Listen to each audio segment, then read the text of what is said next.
नमस्कार, आप जुड़ चुके हैं लाजवाल के साथ। मैं हूं नरेंद्र सिंह। आइए नजर डालते हैं आज की खास रिपोर्ट पर। तहसील रामनगर से बसंतगढ़ पीडब्ल्यूडी मार्ग पर पिछले दिनों हुई भारी बर्फबारी के कारण वाहनों की आवाजाही अभी तक बंद है।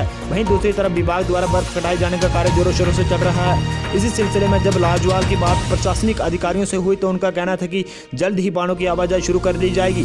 ब्यूरो रिपोर्ट लाजवाल उधमपुर से विनय शर्मा।